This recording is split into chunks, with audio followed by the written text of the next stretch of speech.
අද කතා කරන්නේ හැම වැඩකටම පරක්කු වෙලා දුවන ඔයා ගැන. ටිට්ස් ඔප්ටිමිස්ට්.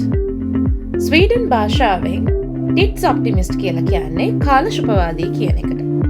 මෙන්න මේ කාලශුභවාදී කියලා කියන කොටාසය තමන්ට තියෙන වැඩවලට ඒවා ඉටු කරන්න වැඩි කාලයක් තියෙනවා කියලා විශ්වාස කරනවා. ඒ නිසාම ඔවුන්ට තියෙන කාලය හරි විදිහට කරගන්න බැරි වෙන හින්දා එයාලට සිද්ධ වෙනවා ඒ වැඩෙත් ප්‍රමාද වෙලා ඉටු කරන්න. මෙන්න මේ කියන කාලශුභවාදී අය කම්මැලි නොවන හරිම ක්‍රියාශීලී පාර්ශවයක් කියලා විද්‍යාඥයෝ හොයාගෙන තියෙනවා. එයාලට එයාලගෙන බලාපොරොත්තු සහගත බවක් දැනෙනවා වගේම එයාලට කළ හැකි ප්‍රමාණය කොච්චරද කියන එකත් එයාලට ඇත්තටම තීරණය කරගන්න බැරි වෙනවා කියලා කියනවා.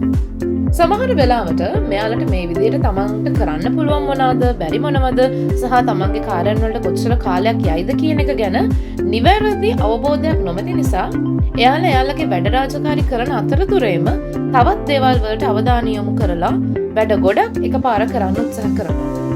උදාහරණයක් විදිහට ගත්තොත් අපි හිතමු ඔයා දෛනිකව රාජකාරියකට යන කෙනෙක් කියලා. ඔයා ඔෆිස් යන්න කලින් ඔයාගේ දවල් කෑම කාලාස්ති කරනවායි කියලා හිතමු.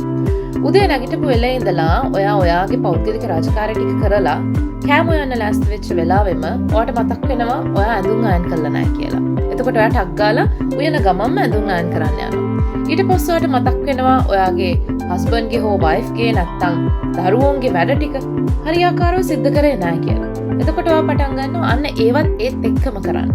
එතකොට උයන ගම ඔයා දරුවෝන්ගේ වැඩවලට, ගෙදර වැඩවලට, ඔයාගේ රාජකාරීමය දේවල් ලෑස්ති කරන්න. මේ හැම දෙයකටම ඔයාගේ අවධානය එකම වෙලාවක ඇතුලේ යොමු වෙනවා.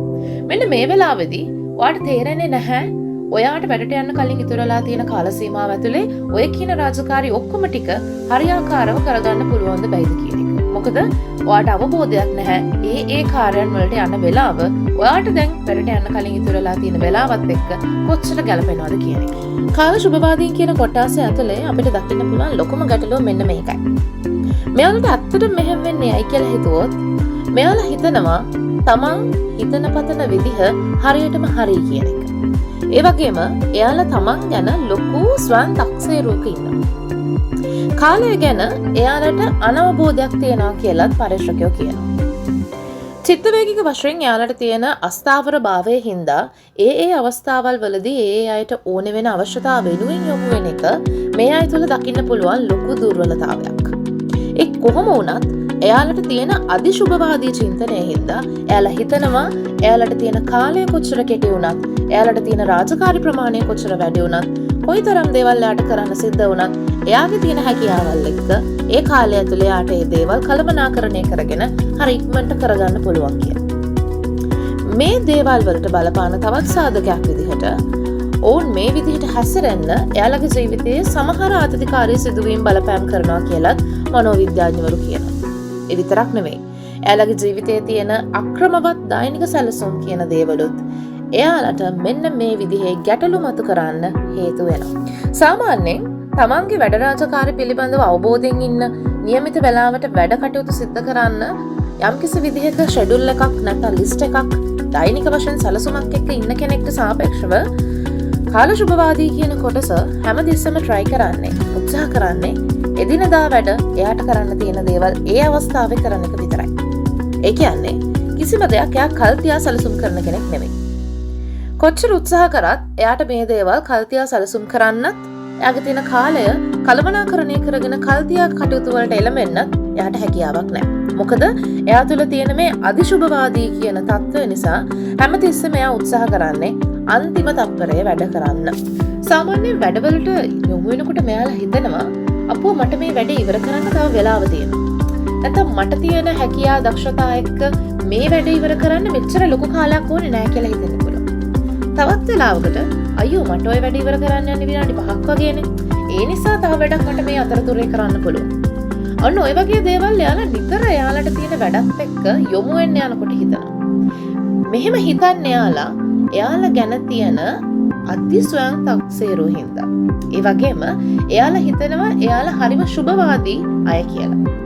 මේ නිසාම එයාලා උත්සාහ කරනවා එයාලට මේ දේවල් මෙච්චර ඉක්මනට කරන්න පුළුවන් මේ විදිහට කරන්න පුළුවන් ඔන්න ඔය කියන කාරණාවල් එක්ක නිතර යොමු වෙන හින්දා තමයි එයාට ඇත්තටම ඒ අදාළ කාර්යයක් ඒ නිශ්චිත වෙලාවට ඉවර කරගන්න බැරි වෙන්නේ.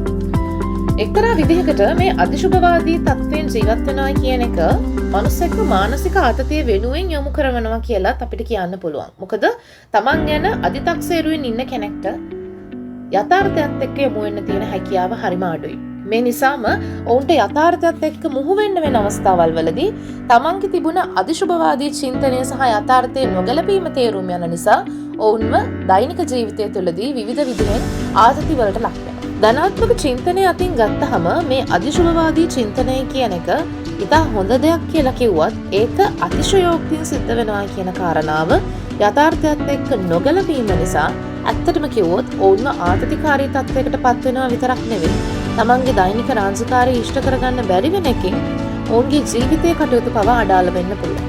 ඉතින් ඕනෑම පුද්ගලෙක්ට තමන්ට මේ විදිහේ කාලය සම්බන්ධයෙන් කල්පනා කරන ගැටලුවක් හරි නැත්නම් තමන් හිතන පතන විදිහේ තියෙන යම්කිසි ගැටලුකාරී තත්ත්වයක් හින්දා ඕනම කටයුත්තක් වෙලාවට ඉෂ්ට කරගන්න බැරි වෙන එක හරි නැත්නම් අනවශ්‍ය විදිහට ප්‍රමාද වෙන එක හරි තියෙනවා නම් නියත වශයෙන්ම එයාලට පුළුවන් තමන්ට කියලා දෛනික සැලසුමකට යොමු වෙන්න තමන්ගේ ඒ රාජකාරී වෙනුවෙන් යන කාලය පිළිබඳව නිශ්චිත අවබෝධයකින් ඉන්න ඊළඟට තමන් ආතති වෙන තැන් නැත්නම් තමන් කලබලෙන් වැඩ කරන්න වෙන තැන් මොනවද කියලා තේරුම්ගෙන ඒ අවස්ථාවල් වල තියෙන කාර්යයන් පෙරතියා සැලසුම් කරලා ඉවර කරගන්නත් ඔවුන්ට කරන්න පුළුවන්.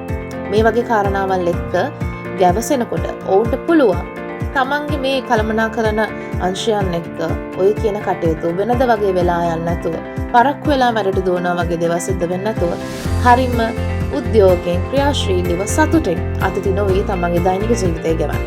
ඉතින් ඊට පස්සේ පරක්කු වෙලා වැඩට දුවන්න තියාගන්න එපා.